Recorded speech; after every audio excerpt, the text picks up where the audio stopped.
The Kings have won 2 games in a row, and this was a very fun win and a very good win. And I know it was the 76ers without Embiid, but it was a game that the Kings won down the stretch through their defense. And the Kings just haven't been able to win games like this all season. And so it was really nice to see them win a game like this. A game where they didn't have Keegan Murray. And, when it was midway through the fourth quarter in this game, all I was thinking was I don't blame a single player out there for this loss that I, thought was coming. I don't blame a single player. Sure, Kevin Herter didn't play well at all, so I guess that's the one guy. But like everyone was out there giving maximum effort, and I think what this game showed was that you can't consistently win without wings in the NBA. But the key word there is consistent. So sometimes you can win, and that's what the Kings did in this game.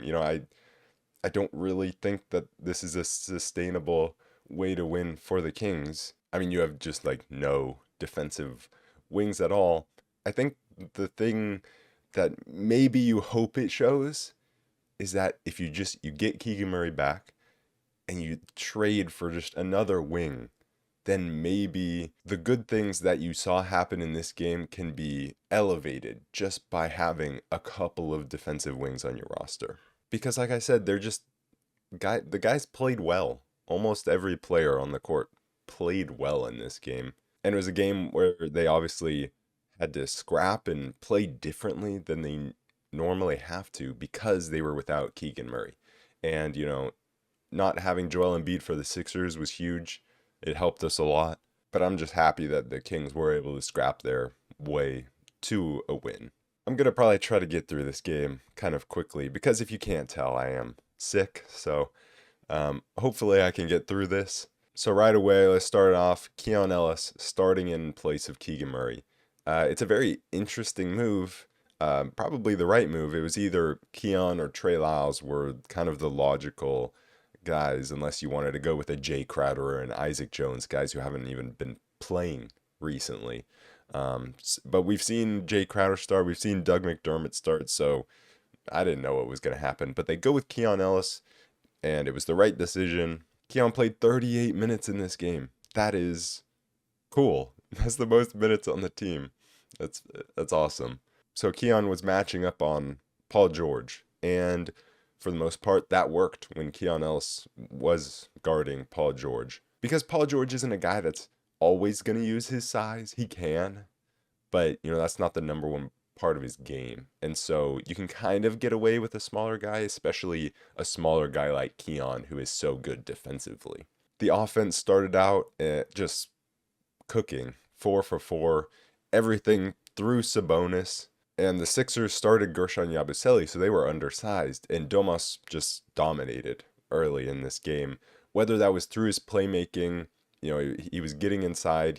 He went into the post a little bit. But what I liked was it was quick post moves, quick decisions. You don't want to slow the offense down by just posting up every possession and eating the entire shot clock.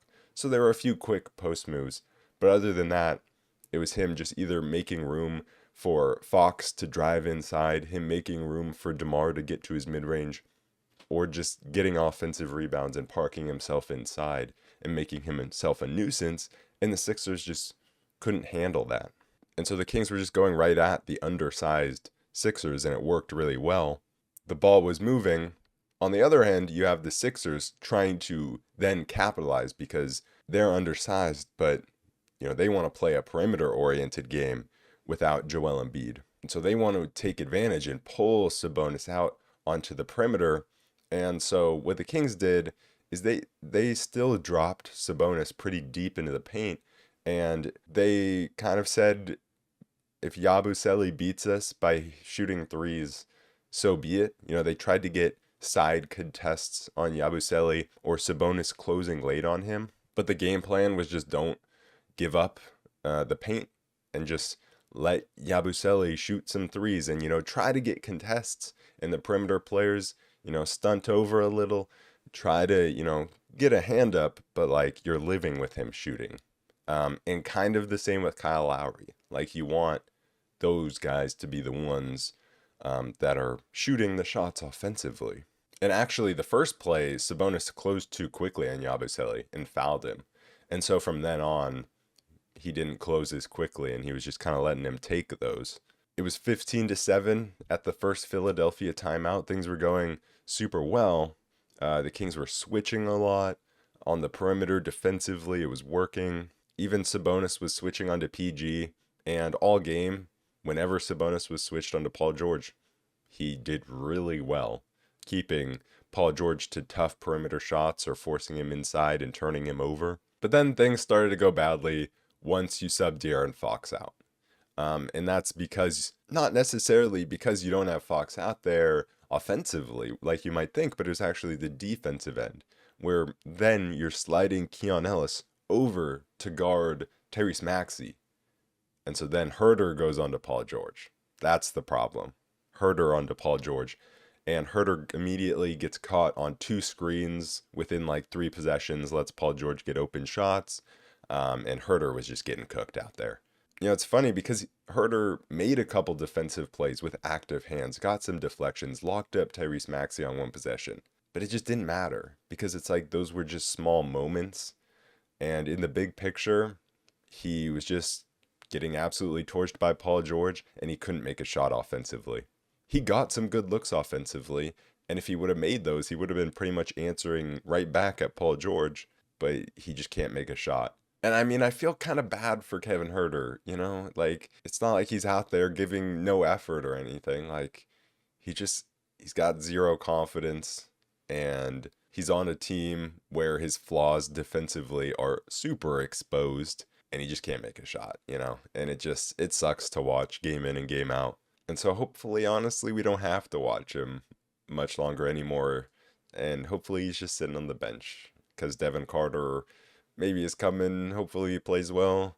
But yeah, it was a rough watch. But the Kings kind of kept up offensively, even in those non-Fox minutes. And so it's not like they let the lead completely go away. Sabonis, despite he missed some bunnies inside, he also turned the ball over early on. And yet he was still dominant offensively. And so it's like he could have been even more dominant, but just from his sheer effort, physicality, smart screening, he was dominating the game. And then when he went out of the game, then the collapse completely happened, and the Sixers, like 3 possessions later, had tied it. The offense just became Fox trying to run pick and roll with Alex Len. We went to Alex Len again, and it resulted in an Alex Len push shot from way too far away from the basket. Lyles and Herter both kind of tried to push the pace, and they turned it over and missed shots at the rim. On defense, Len, again, getting a loose ball foul. He's had this issue this season where he like faces up against his man, tries to box him out, doesn't go for the rebound, and then gets called for a loose ball foul. So he got another one of those. Yeah, Alex Len has just been brutal.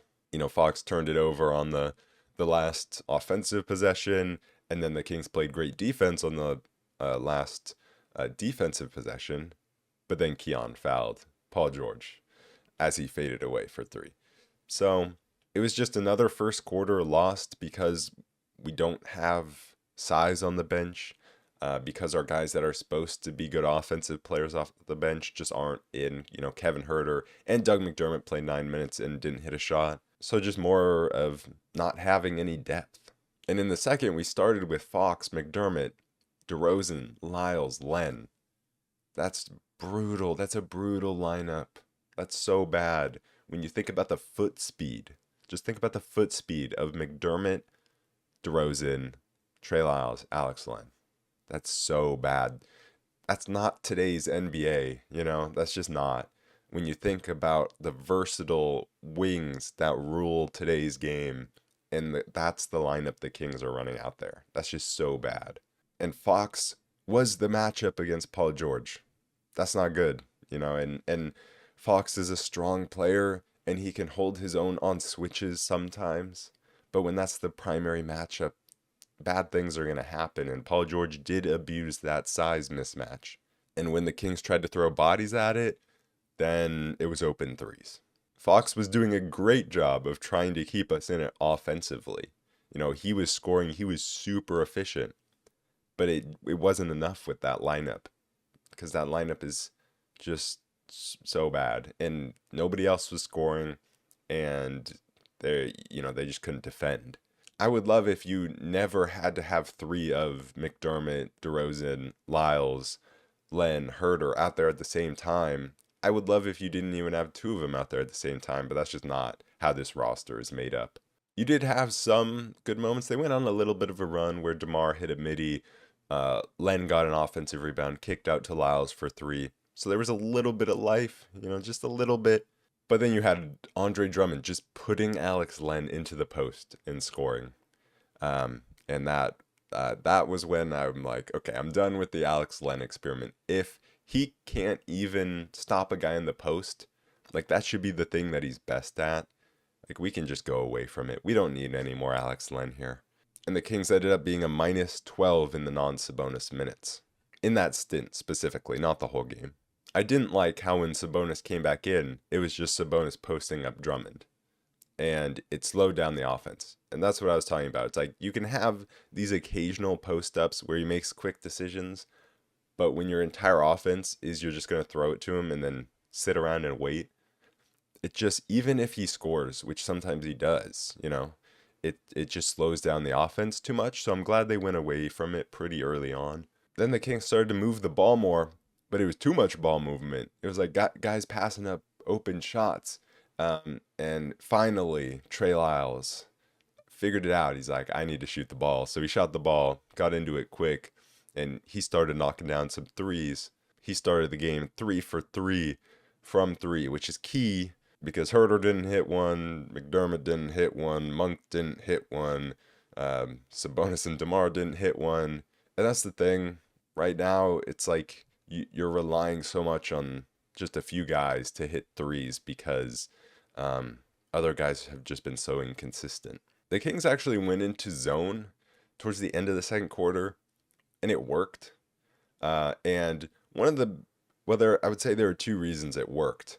One is because you have Keon Ellis out there, and he was just flying around. He blocked a Caleb Martin 3 from the zone, which is insane. But then two, they did it when the Sixers didn't have like Eric Gordon out there. Eric Gordon's a guy that could have just splashed a 3 from the wing. They weren't just like leaving Maxey open on the wing, right? They weren't leaving these shooters on the wing. They were leaving Caleb Martin. They were leaving Guerschon Yabusele to some degree. Drummond was out there. So it's about throwing in the zone at the right times and not just sticking with it the whole game. Keon hit a 3 pretty late in that second quarter. And then the next possession, he was in the same spot up top, so ready. Like you could see he wanted the ball. He wanted the shot. And Sabonis was like looking for Fox or something. And it was so disappointing because I'm like, if Keon wants the ball and he wants to shoot, give him the ball. But no, it was good that Keon looked like he really wanted to shoot. But Keon then got the steal on the last possession of the game that led to a Lyles 3 that missed, but Sabonis got that rebound, kicked it out to Fox, who hit the 3 to tie at halftime. And so the Kings went on another run that was about the fast pace. It was about the defensive hustle from Keon. It was about Trey Lyles running the floor and being ready to shoot in transition. And so we've seen that a lot lately where they go on runs with like Keon and Trey Lyles because they're getting after it, they're hustling, they're running the floor ready to shoot. At the start of the second half, the Kings came out in a zone, got a stop, one possession, then dropped out of it. That's what I like to see. Like you hit them with a quick zone, get a stop, and then you drop out of it because they're going to figure it out, especially when you got a guy like Tyrese Maxey out there. Like they're going to figure out the zone. So it's just one possession, then drop out of it. But then Yabusele started hitting a couple threes. That's when I got a little worried because that kind of kills the Kings' entire defensive game plan.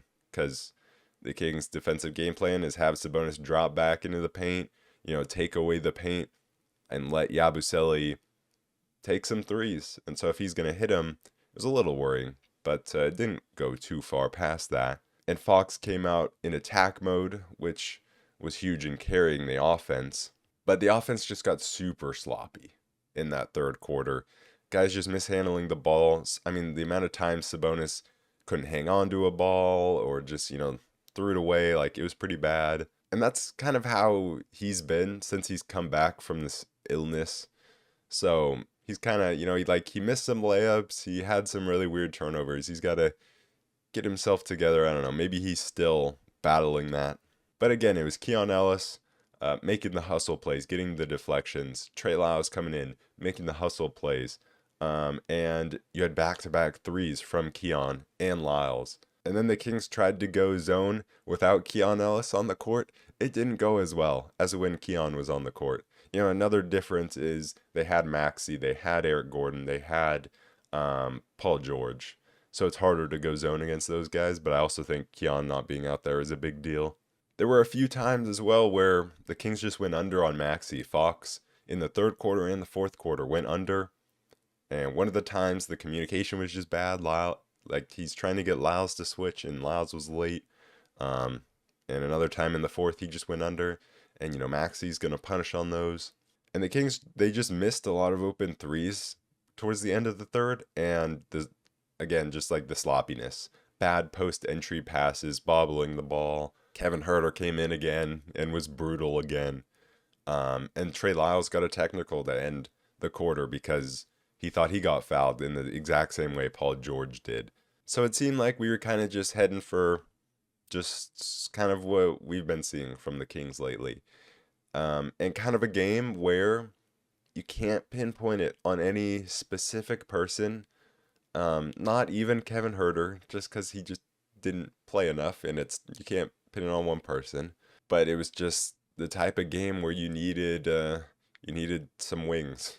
I mean, plain and simple. Paul George had 30 points through 3 quarters because you have Fox guarding him. Keon Ellis did a good job, but that's tough. But in the fourth quarter, somehow they didn't let Paul George score. Fox just came out super aggressive. He went right at Reggie Jackson, went right at Andre Drummond, was knocking down his mid-range shot. Trey Lyles doing the dirty work on both ends of the court. Trey Lyles has been so good, and I mean, I just don't know how we even survived when he was out, and the answer is we didn't. It's just good to have him playing well again. And if I'm being honest, he probably needs to be traded just because, you need to actually trade some good players to get good players back. But at least it's good for his trade value. Just because I love what he does out there, but I'm just saying this because I saw someone on Twitter go, Trey Lyles has been playing well. He's safe now from trades. And I'm just like, man, that's just not how that works. You know what I mean? You want to trade all your bad players, you want to keep all your good players. That's just not how the NBA works. That's not how the value works there. So that tweet just kind of has stuck in my head because I'm like, yeah, that's how people think. I got a little worried when Caleb Martin, he just put DeMar in the weight room. Not the first time we've seen that. So that was concerning. Fox was cooking, but then you had the moment where Drummond just blatantly shoved Keon Ellis, and there was no call, and it led to a Maxey 3, and that was the one where Fox went under. And that was a big swing. It's like it should have been a foul in the Sixers. I mean, I don't know how they missed him, literally blatantly shoving Keon. He didn't try to hide it. And so that kind of sucked that was kind of a momentum swing, and I thought that that's really where the game was going to, turn, and that's where it was going to be lost. Because then Monk he had threes that were going in and out. He couldn't score. But then he got going a little bit. He got going at the rim. He got going in transition. Got to the free throw line. Keon took a charge on Paul George that gave him his 5th foul. The Kings, in the second half, went away from Alex Len as the backup center. I didn't mention that. But you had Kevin Huerter playing too many minutes in that fourth quarter, but Trey Lyles then was closing for DeMar DeRozan for quite a bit. And the Kings went into this super aggressive defense where every time there was a screen, they were just trapping hard. Sabonis was going hard at the ball handler. You had him and Keon trap Paul George out towards half court.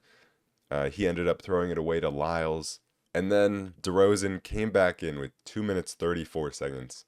After Monk hit some free throws, we were down 5. So I was like, okay, it seemed like they were going to close with Lyles instead of DeRozan, but they went back to DeRozan. I was like, how's this going to go? Is DeRozan going to be the hero, or is it going to look really stupid that we put him back in? Is he going to kind of get beat on defense and not do anything offensively? But he comes in, they were trapping hard on screens. They got the stop. Keon comes down, hits a three. Kings got another stop. Then you have that horrible Sabonis turnover, down 2 with just over a minute to go. That thankfully DeMar just kind of wiped that from our memories, right? Because Sabonis just a horrible turnover. I mean, I don't think Fox should have given it to him in the first place, but the turnover is not on Fox. Like, Sabonis, I don't know what he was doing. He just handed the ball to the Sixers. But DeMar got the steal, laid it up on the other end to tie it. So him coming through in the clutch defensively.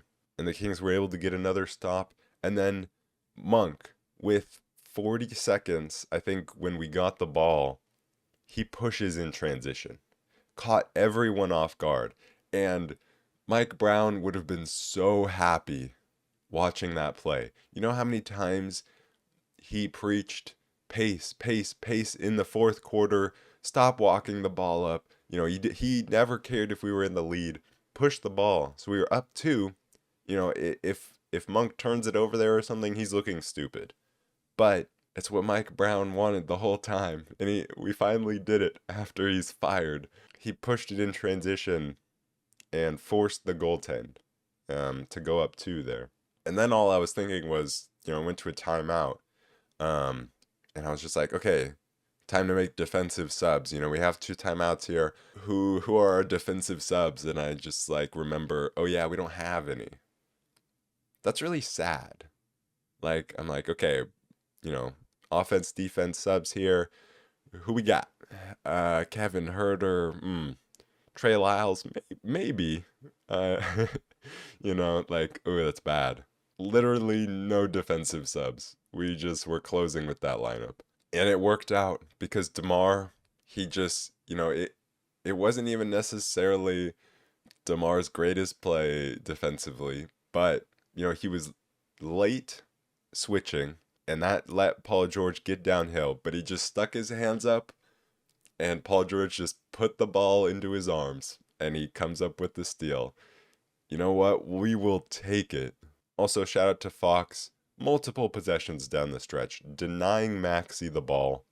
And when Maxey did get the ball, playing very good defense. And then you have, the kind of chaotic sequence. Fox almost turns the ball over. But it goes to Monk. Monk knocking down the clutch free throws, finally. That's never happened before. So I was very happy for Monk. 10 for 10 from the free throw line. Kings were 22 for 24. Of course they couldn't hit from 3 this game. 9 for 31, missed a ton of open ones. But that means, if you're missing from 3, it means you're going to make your free throws. And they made them down the stretch. Then DeMar, for good measure, gets another steal. So he made 3 clutch defensive plays, which is hilarious. He didn't even make offensive plays. I mean, he had a layup, but that was from the defense. And the Kings come away with the big win here. And this win, it doesn't exactly give me a whole bunch of faith going forward. I think what it does give me is a reminder that, okay, maybe if, maybe this team is one trade away from being a playoff team. If it stays as is, we're definitely not a playoff team. But maybe we are one trade away. Just get a wing, man. This is so bad. This isn't a consistent way to win. I'm so happy we won, but it's just not a consistent way to win. When you don't have wings, Keegan goes down, and you could see how bad it was. We were able to muck it up, go zone, trap hard. You just can't do that consistently. And we've seen that with the Kings, because there have been times when they've looked great defensively because they can muck it up. Keon's a big part of that. But they just can't do that consistently to win as many games as they need to.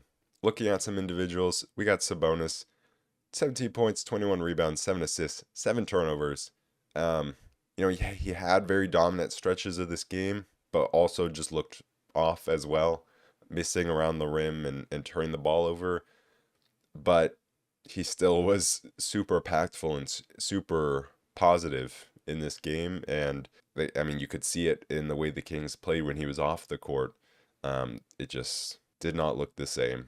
DeMar, he came up with the clutch plays defensively in the fourth, but I do think he needs like a little less time on the court here. He played 32 minutes. Of course, when Keegan's out, he's going to play a lot more. But it'd be great if we could trade for a wing and DeMar could play 25 minutes per game.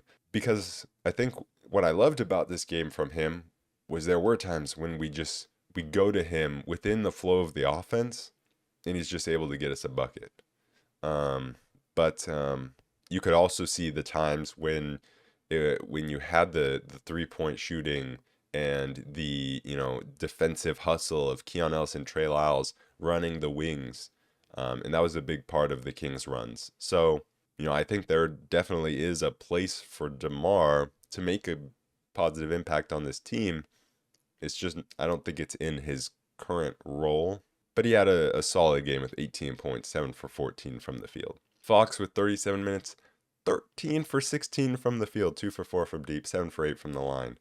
35 points. I mean, carried the offense, and especially when Sabonis would go to the bench and we needed buckets to come, without that flow that the Kings have, he was a big part of that. When Sabonis is off the floor, the flow just isn't quite there, and so Fox was huge in getting those buckets and then down the stretch, taking over in the fourth quarter to keep us close and then get us back in the game. Monk, he couldn't really get a shot to go 0 for 5 from 3. He's just kind of in one of his stretches where he can't make a 3, and this happens.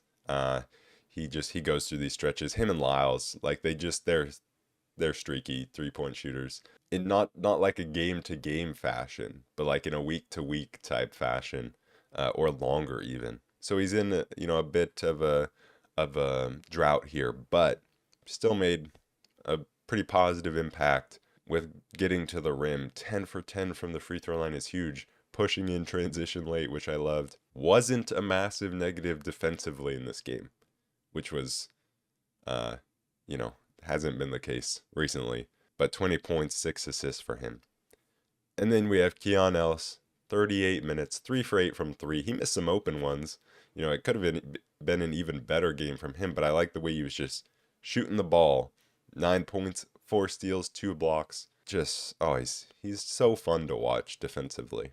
Then off the bench, one positive contributor in Trey Lyles, 31 minutes, 4 for 8 from 3, 12.7 rebounds, 2 steals. And just doing the little things that the Kings need. The hustle plays and knocking down the threes. McDermott played 9 minutes, 0 for 2 from 3. He just hasn't been able to hit threes when he's actually in the rotation. He's had like a couple games maybe, and that's it. Len, I mean, I talked about it before, 6 minutes, 0 points. One offensive rebound that led to a Lyles 3. So that was his one good play, but he is a nothing offensively right now other than his offensive rebounding, and then defensively hasn't been good in terms of rebounding the ball, and his rim protection hasn't been that impactful.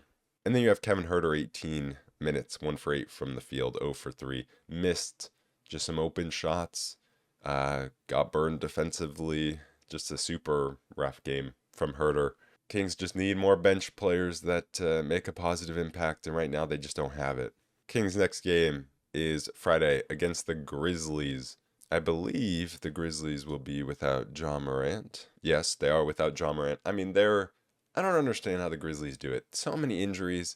They just pluck guys out of nowhere and they all contribute positively. And it pisses me off because it's like the opposite of the Kings. But I want revenge for that game earlier where we should have won easily that last game.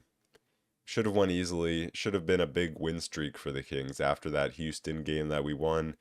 We won a few games after it. That should have been a big win streak, and it wasn't because we just dropped this stupid game to the Grizzlies where we just threw it away. But we saw the Kings able to win a game in clutch time against the Sixers. Hopefully Keegan will be back for this one. I don't know. I feel like him being out and just getting a little bit of time away. Hopefully that'll do some good for him. Obviously, he's so important defensively, but I'm talking like offensively with his 3-point shot. But yeah, just be able to close a game and give that same hustle and grit defensively that we saw in this game against the Sixers. So anyways, that is it for this episode of the Roll Report. As always, shout out to the members of this channel, No Rain and Joe Mama, for the support. And I will see you guys in the next one. Peace.